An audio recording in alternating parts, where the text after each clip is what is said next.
একজন প্রবাসী ভাই আমার কাছে চাচির জন্য ঈদ করার জন্য আর কি একটা কাপড় এবং কি ব্লাউজের কাপড় পেটিকোটের কাপড় কেনার জন্য কিছু টাকা দিছে। তো আমি এই কাপড়গুলা নিয়ে আসছি। আরেকজন প্রবাসী বড় ভাই ১ বস্তা চাল দেওয়ার জন্য ওনাকে আমার কাছে টাকা দিছে। তো আপনারা যারা ভিডিওটা দেখতেছেন, আপনাদের সকলের প্রতি অনুরোধ থাকবে আমাদের যে ভিডিওটা সর্বোচ্চ পরিমাণ শেয়ার করবেন। আর এখনো যারা আমার এই পেজের মধ্যে ফলো দেননি, দয়া করে ফলো দিয়ে দিবেন। তো চাচি ভালো আছেন নি? ভালো আছি। এই যে ২ জন প্রবাসী বিদেশ থেকে আপনার লেগে কাপড় পাঠাইছে আর এই যে চালের বস্তা পাঠাইছে। হ্যাঁ, আপনি খুশি হইছেন নি? খুশি হয়েছি আলহামদুলিল্লাহ। খুশি হইছেন? কাপড়টি লন, আপনি হাতে লন। তো প্রবাসী করে একটু দোয়া কইরেন। দোয়া করি, সব বেড়ে দোয়া করি।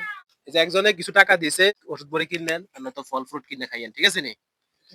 আরো আমরা চেষ্টা করতেছি এই ভিডিওটার মাধ্যমে যদি আরো কেউ যদি কোনো সহযোগিতা করে, ঠিক আছে নি? আর্থিকভাবে আপনার লেগে ওষুধ বড়ির জন্য, তাইলে আমরা ওইটাও আইনা আপনারে ইনশাআল্লাহ দিয়ে যাবো। ঠিক আছে? হ্যাঁ, আমি ওষুধ বড়ি খাইতাম আর কিছু সহযোগিতা।